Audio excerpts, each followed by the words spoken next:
When I got here, I remember I did contracts for them. I didn't know them by names, like more than 15 of them.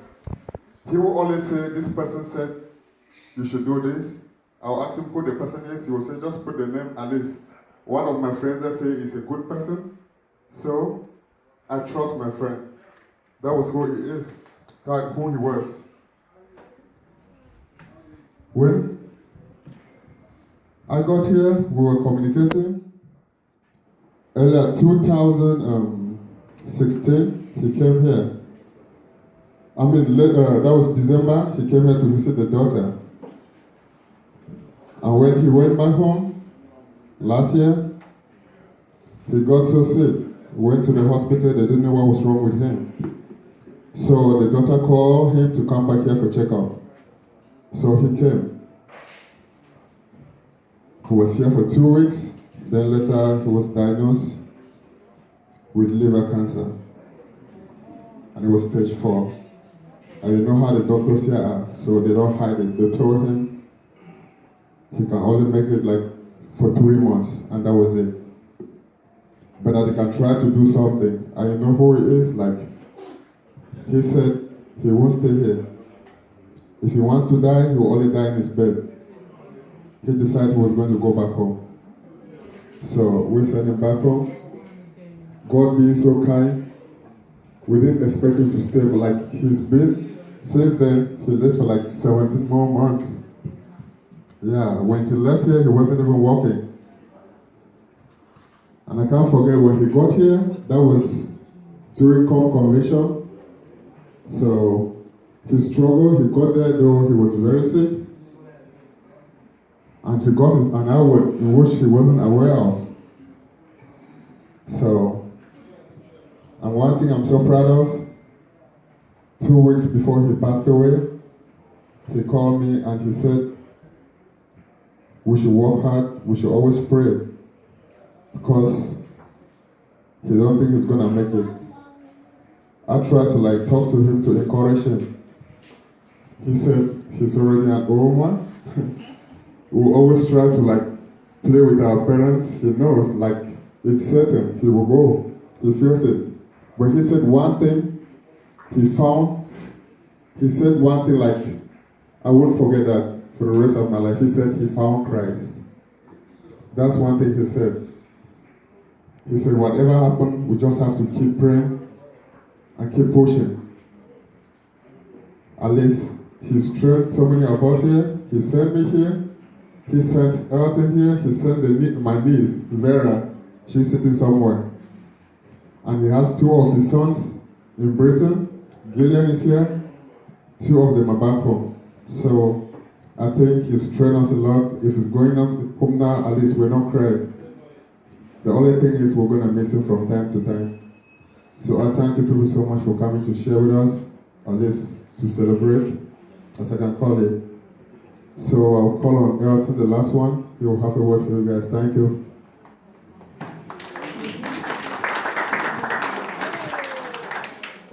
Okay, good evening once more. I want to thank all of you guys for coming.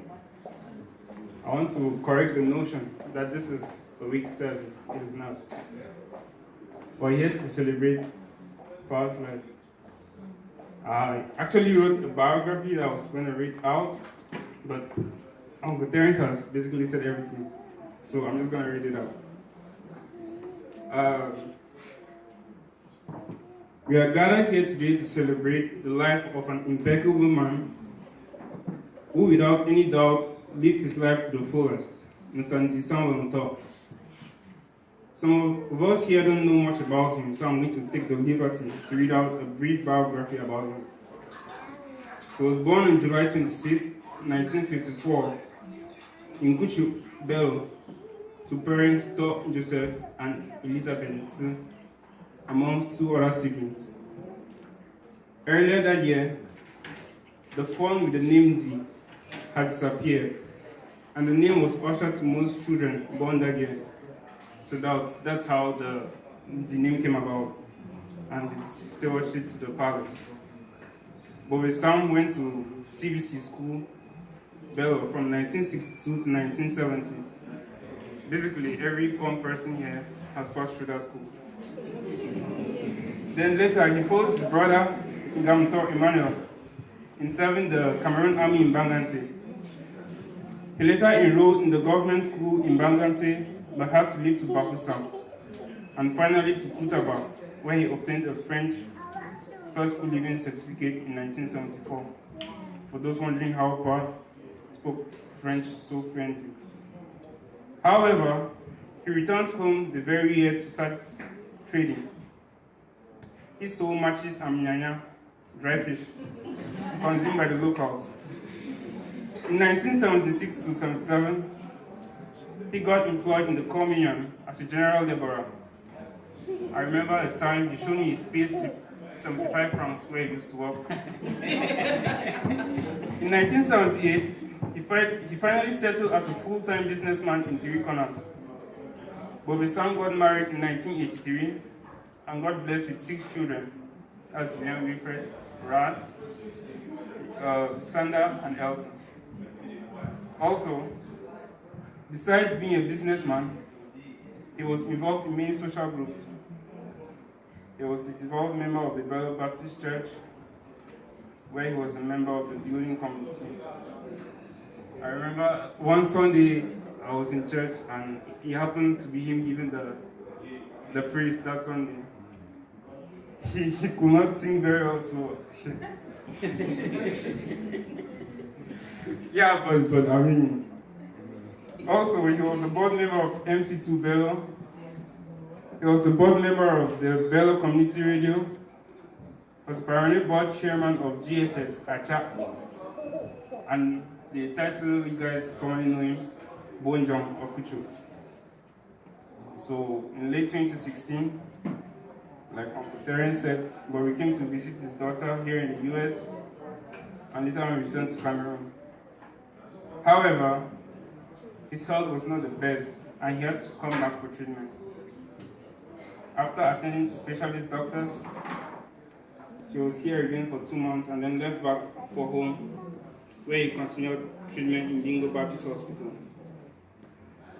The last time he was admitted in Bingo was on February 9th and was called to the Lord 4 days later, on February 12th. During Bobe Sam's lifetime, he contributed immensely to the community. From being a businessman to being a veritable church member, a husband and a father, he simply had it all. A jovial and lovable man. I guess many of you guys have seen his viral video where he's dancing original by Fali Pupa. He always did what was required of him and when it was required. Like he always used to tell me, the goal is not to live forever, but to create something that will. And that's exactly what he did. His legacy will remain for ages. And at the end of the day, all we can say is thank you. We love our father, but God loved him more. And we know he's in a better place. On behalf of the family, I want to use this platform to thank all of you guys for taking your time to come and support us and in celebrating the life of a father. Not also forgetting those who made this week a reality, contributing in one way or the other. I could list all the names, but it's going to take forever. But we are very grateful. Thank you.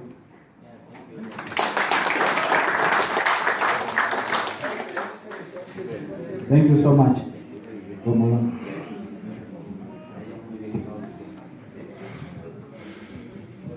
Okay.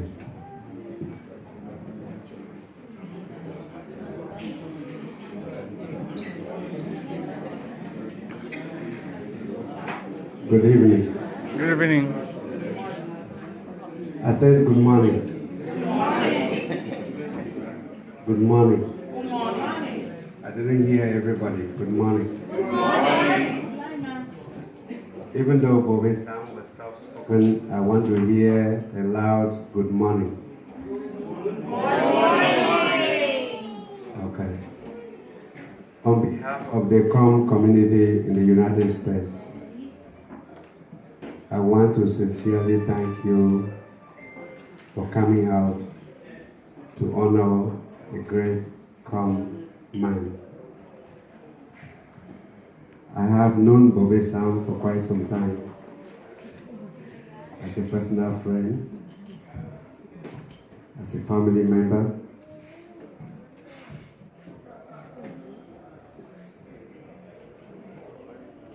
Bobe Sam, as he was popularly known in Bella and all over Com, was a great man for a number of reasons. I first knew him when I started building what they call in Com Ndoko. A lot of you, they come, young people here do not know what they call Ndoko. Ndoko is the first house that a Com person, Com young man builds when he becomes of adult age. Bobe Sam was already an established business person in Bella. How I knew him was everybody in Com said, go to Bobe Sam, he's trustworthy, he's faithful, he will not cheat you, he will give you the cement prices that you need. Bobe Sam gave me a standing order. Not because he was married to my mother. Those who are Com people will understand what I mean by married to my mother. Many of you will not understand. But because Bobe Sam was a trustworthy person. He said, you can come and collect as much cement as you want, you pay whenever you want. The only person who gave me trouble was Terence when I went there. When I come to the store, Terence will tell me, you have not paid. I will say, Bobe Sam gave me a standing order that I can pick up as much cement as I want and I can pay whenever I want. Terence will say, I want money. At that time, the cell phone was not popular in Com, so I will have to send somebody to go look for Bobe Sam. Terence was trying to be a very honest store person. I don't know what he was trying to be. To cut a long story short, Bobe Sam was soft-spoken, but he was very honest. Extremely honest. Honest to a fault. How do I know he was extremely honest? Afocom USA has used Bobe Sam for all its projects in Com. We constructed our first palace house through Bobe Sam. If not of Bobe Sam, we would never have constructed that house. He never asked us for any penny. He used his personal money, and we paid him after whenever we had the money to pay him.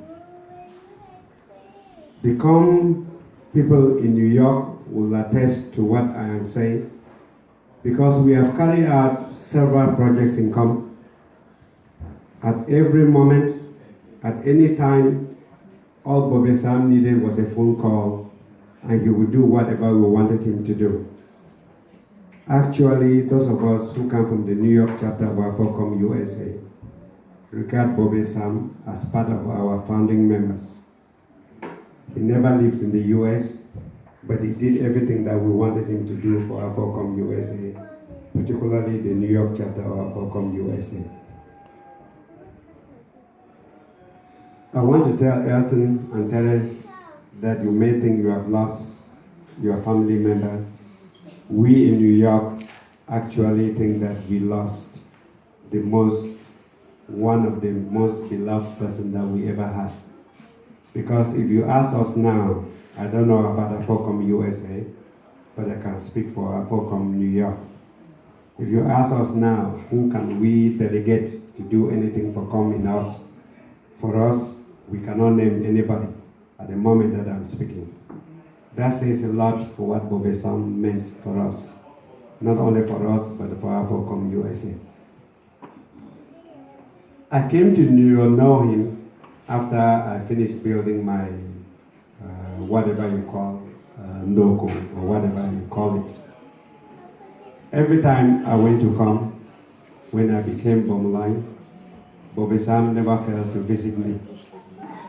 And if you know what it costs to visit Bomaline, my brother Nelson always come like that. But Bobe Chenga knows how to meet to visit a Bomaline. Bobe, for example, the last time I was in Cameroon, he came with Dr. Chebi's wife. With a goat. That's how you visit a Bomaline, with a goat. Also visit with a goat. He knew exactly, whenever I was in Bello, even if I was passing by, because he reared chicken. Even if I was there just for the Bello market day, Bobe Sam made sure that there was a chicken in my car before I left. I don't know what to say, but for those of you who are not come, and for those of you who are young come people, if you ever want to find out what a gentle, calm man is, that was Bobe Samdi in Bello. That was Bobe Samdi in Bello. He never said much, but he knew what it meant to be a gentle, calm person. We truly miss him. So for Elton and Terence, he is a loss for all calm people, not only for you. All of COM is going to miss Bobe Samdi. I want again not to take up a lot of your time. I will thank you very much for coming out to honor such a great man. He was our person, and we all will miss him. We know from the life he lived that he is with God, and someday we hope to meet him again. Thank you very much.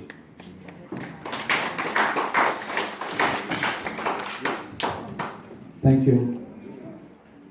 DJ, please give us a little step.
We're going to listen to my father talk to us very briefly. Very, very briefly, because we're going to have a late pastor who was a very powerful and very strong Christian of the Bello Baptist Church. So we're going to have some Baptist music, the real Baptist music, and we want people to dance to that. Before that happens, let's listen to Daddy Jasper Kwan.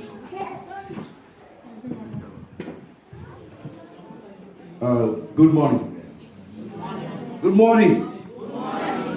I'm thankful that I have a chance to say something about my very good friend, Bobe Samdi. He's my friend and neighbor. First of all, my name is Jasper Painu, popularly known as Botensa in Bello. So we are neighbors in Bello. I could not go home tonight without saying just one or two things about him. Because this is somebody I knew for a long time and we worked together very closely. All of what Bobe said, one of the things I want to say is just confirming what Bobe said, that Bobe Sam was that kind of person to everybody. When I was building my little tap in 1996 in Bello, I had the exact same scenario like you put here. And he would come up in the evening and then ask me, how is the work going? And then he would buy people and then we would sit down and drink. But one thing I want to stress, I just want to stress this, and I want the young people to take this very seriously, very seriously. I want to take on this man's life as an example to tell you that if you look at his life, the kind of things he did, this is a man who in all adversity will not complain, but he will find a way to invest in something and make life worth living for himself, his family, and his community. In fact, I just whispered to the Bobes up there that he used to call me to his compound to see him rear, he was cutting grass. Have you ever heard that cutting grass is being reared? The first time I saw it with Bobe Sam, he called me to his compound and said, Bobe, come let me show you something. He did that. And I want to make an appeal, drawing from his life to make an appeal to come young people and by extension to all the young people. Look, you're here in America and you guys make a whole lot of money. In fact, I have people in my house who are less than 20 years, 30 years old, 25 years old making, I don't know how the coffee goes like that. Because some of us at that age, we didn't know that we could ride a bicycle. But you are here in America riding Prados and riding all kinds of cars and stuff like that. Let me tell you something. By this man's example, I want to tell you money is sweeter back home than here. I want you to take the example of this man, the Bello sons and daughters. Go and continue work from where he left. Invest your money back home, build that place. Because Bobe Sam was an expert in building. If you want his legacy to continue, please let us build back home. Starting from Bello. If you go to Bello, you're going to see what I'm talking about. Bomoloi already told us. He's the one that helped us build the house in Lyco. He's the one that helped us build most of our... I'm presently doing a little project in Bello. He's the one that we conceived the thing together when we talked about it and stuff like that. Unfortunately, he fell ill. He should have been doing that for me now. So please do not waste money the way I see you wasting money here. Yes. Young people, you are wasting a lot of money here. You spend money too much. Here, let me tell you how. You look at money and you think that the money is not enough to start a project back home.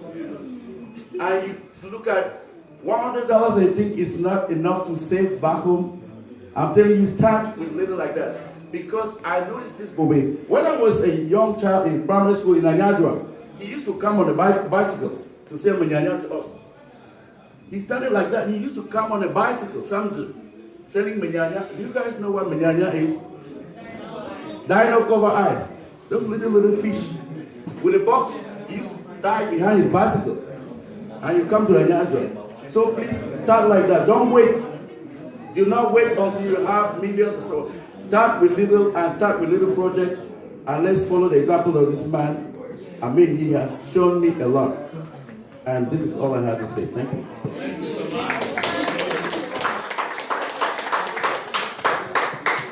Hey, Mommy, come real quick so we can get this across. Mommy, come real quick. Come on real quick.